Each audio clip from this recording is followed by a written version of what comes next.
भारत ने बनाई चीन के खिलाफ योजना। भूटान संग भारत करेगा चीन पर हमला।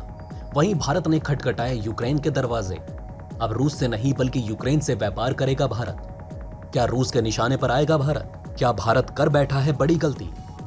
दोस्तों, चीन वो देश है जिसके चलते दुनिया के कई सारे देश परेशान हैं, खासकर वो देश जो चीनी सीमा साझा करते हैं।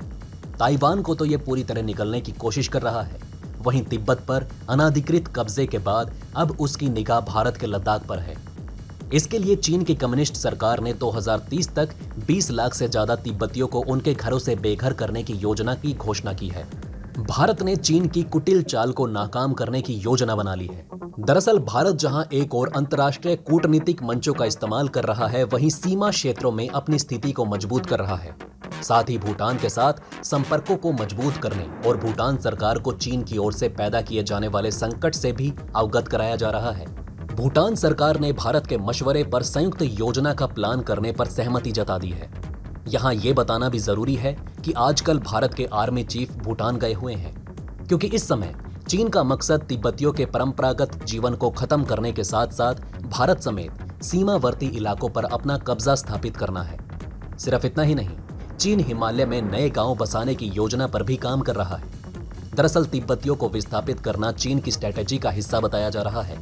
इसके तहत वो विवादित सीमावर्ती इलाकों में आक्रामक ढंग से नए गांव बनाना चाहता है। मीडिया में आ रही खबरों में कहा जा रहा है कि ऐसा करके चीन एक तरफ इन इलाकों पर अपना कब्जा स्थापित करने की फिराक में है, वहीं दूसरी तरफ वो चाहता है कि भारत, भूटान और नेपाल अपनी ही सीमाओं में बंधे रहें। दोस्तों, ये तो हम आपको पहले भी बता चुके हैं कि हांगकांग में प्रकाशित एक रिपोर्ट में कहा गया कि ड्रैगन विवादित हिमालय क्षेत्र में 624 गांव बनाने की तैयारी में है। इस रिपोर्ट में चीनी सरकार के डॉक्यूमेंट्स का हवाला दिया गया। असल में चीन की ये योजना 2018 में लॉन्च की गई। Tibet autonomous region communist party committee द्वारा तैयार की गई इस योजना के मुताबिक चीन हिमालय पर 4800 मीटर से या उससे ऊपर रहने वाले तिब्बतियों को विस्थापित करेगा। रिपोर्ट्स के मुताबिक चीन का असली मकसद पारंपरिक तिब्बतीय जीवन शैली को खत्म करने का है। खास तौर से इन इलाकों में तिब्बतीय पीढ़ियों के लिए खानाबदोश रहे हैं। ये सदियों से तिब्बती पठार पर प्रकृति के साथ तालमेल बनाकर रह रहे हैं। अनुमान लगाया जा रहा है कि करीब 20 लाख तिब्बतीय खानाबदोश विस्थापित होंगे। इसके चलते ये अपनी आजीविका खो देंगे और गरीबी में धकेल दिए जाएंगे। इसलिए भारत अपने पड़ोसी देशों को मजबूत करने की कोशिश कर रहा है, जिससे चीन से लगने वाले भारतीय इलाकों को भी सुरक्षित रखा जा सके। ताइवान और तिब्बत के बाद अगला नंबर भूटान का हो सकता है।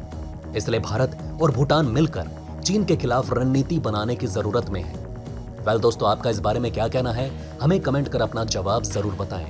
अब दोस्तों, जहां ये सब कुछ चल रहा है, वहीं भारत ने भी ऐसा कुछ कर दिया है जिससे रूस के भारत ने हताश होने की खबरें उठ रही हैं। अब दोस्तों, क्योंकि ये पूरी दुनिया जान चुकी है कि जो भी यूक्रेन का हितकारी होगा वो रूस का विरोधी कहलाएगा, फिर भी भारत ने यूक्रेन के साथ व्यापार के दरवाजे न सिर्फ खटखटाए बल्कि व्यापार करने की अपनी मंशा को भी साफ कर दिया है।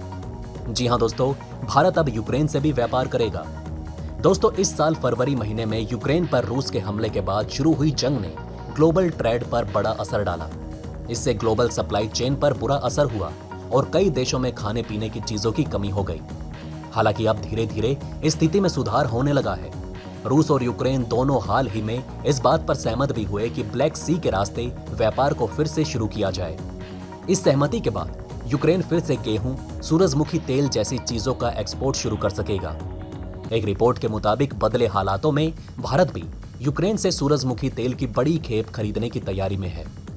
दोस्तों, भारत यूक्रेन से खाने के तेल यानी एडिबल ऑयल की खेप खरीदने की शुरुआत ऐसे समय में कर रहा है जब वो पहले ही जंग के कारण सस्ते हुए रूसी क्रूड ऑयल का फायदा उठा रहा है। यहाँ भारत को तो दोनों ओर से फायदा है। एक रिपोर्ट की माने तो भारत को 5 महीने के अंतराल के बाद इस साल सितंबर महीने में यूक्रेन से सूरजमुखी तेल की पहली खेप मिल सकती है। आपको बता दें कि भारत क्रूड ऑयल की तरह खाने के तेल का भी बड़े पैमाने पर इंपोर्ट करता है। भारत को दुनिया का सबसे बड़ा एडिबल ऑयल इंपोर्टर माना जाता है।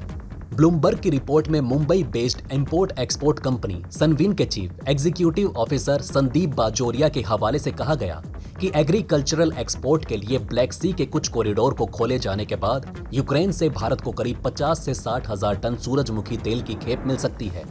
इन खेपों को यूक्रेन के ओडेसा और कोर्नोमस्क बंदरगाह पर लोड किया जा सकता है उन्होंने कहा, हमें अगस्त शिपमेंट के लिए ऑफर मिलने लगे हैं, लेकिन सारी चीजें जहाजों की उपलब्धता पर निर्भर करेगी।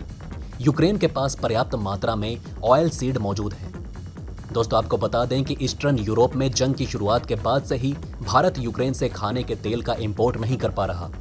अप्रैल के बाद अभी तक भारत को यूक्रेन से एडिबल ऑयल की एक भी खेप नहीं मिली। यूक्रेन गेहूं, मक्का और खाने के तेल के मामले में दुनिया में सबसे बड़े एक्सपोर्टर देशों में से एक है। हालांकि रूस के हमले के बाद यूक्रेन के सारे अहम पोर्ट जंग की चपेट में आ चुके थे, जिससे व्यापार में रुकावटें आ गई। लेकिन ताजे समझौते के बाद धीरे धीरे व्यापार में बहाल होने की उम्मीद बढ़ चुकी है। दूसरी ओर भारत सरकार ने इस फिस्कल ईयर और अगले फिस्कल ईयर के लिए सालाना 20 लाख टन सूरजमुखी तेल के इंपोर्ट ड्यूटी को हटा दिया है। इससे भारत में सूरजमुखी तेल की मांग तेज होने की उम्मीद है। भारत ने पिछले साल अक्टूबर में खत्म हुए फिस्कल ईयर में 18.9 लाख टन सूरजमुखी तेल का इंपोर्ट किया था। इसमें अकेले यूक्रेन ने करीब 74% खेप की सप्लाई की थी। इसके अलावा भारत ने करीब 12% सूरजमुखी का तेल इंपोर्ट रूस और अर्जेंटीना से भी किया था। दोस्तों, भारत व्यापार के मामले में ना तो रूस को हताश कर रहा है, और अब जब यूक्रेन से व्यापार के रास्ते खुले हैं तो भारत यूक्रेन से भी अपने पहले से चल रहे व्यापार को जारी रखने की ओर कदम बढ़ा रहा है। लेकिन यहाँ सवाल उठता है कि क्या भारत यूक्रेन व्यापार से भारत रूस व्यापार पर असर पड़ेगा? देखा जाए तो भारत कोई पहली बार यूक्रेन से व्यापार नहीं कर रहा, बल्कि अपने पुराने व्यापारिक संबंधों को नया कर रहा है। ऐसे में रूस ने जब ब्लैक सी में व्यापार को दोबारा शुरू करने पर सहमति जताई, तो कहीं ना कहीं उसे यूक्रेन के दूसरे देशों के साथ व्यापार करने से परेशानी ना हो। पर दोस्तों, इस पर आपको क्या लगता है? वैसे देखा जाए तो भारत को दोनों ही देशों से भरपूर फायदा हो रहा है, जिसकी उम्मीद शायद किसी ने नहीं की थी। विश्व में भारत ने ऐसा दांव खेला जहां उसे दोनों देशों से खास फायदा पहुंच रहा है। दोस्तों, ये थी खबरें चीन की चाल के खिलाफ बनी भारत की भूटान संग संयुक्त योजना और रूस यूक्रेन जंग में अब भारत के यूक्रेन से व्यापार की, जहां अब रूस से व्यापार करने के बाद यूक्रेन से व्यापार करने की भारत ने योजना बना ली है। लेकिन क्या इससे भारत रूस के संबंधों पर दरार आएगी? आपका इस बारे में क्या कहना है, हमें कमेंट में जरूर बताएं। वहीं अगर आप चाहते हैं कि ऐसी इन्फॉर्मेशन ज्यादा से ज्यादा लोगों तक पहुंचे तो इस वीडियो को शेयर जरूर करें, और अगर हमारी ये वीडियो आपको पसंद आई हो तो लाइक करना ना भूलें। साथ ही अगर अभी तक आपने हमारे चैनल को सब्सक्राइब नहीं किया है तो प्लीज हमारे चैनल को सब्सक्राइब जरूर करें। खुश रहें, अपना ध्यान रखें। फिर मिलेंगे एक नई इन्फॉर्मेशन के साथ। तब तक के लिए जय हिंद, जय भारत।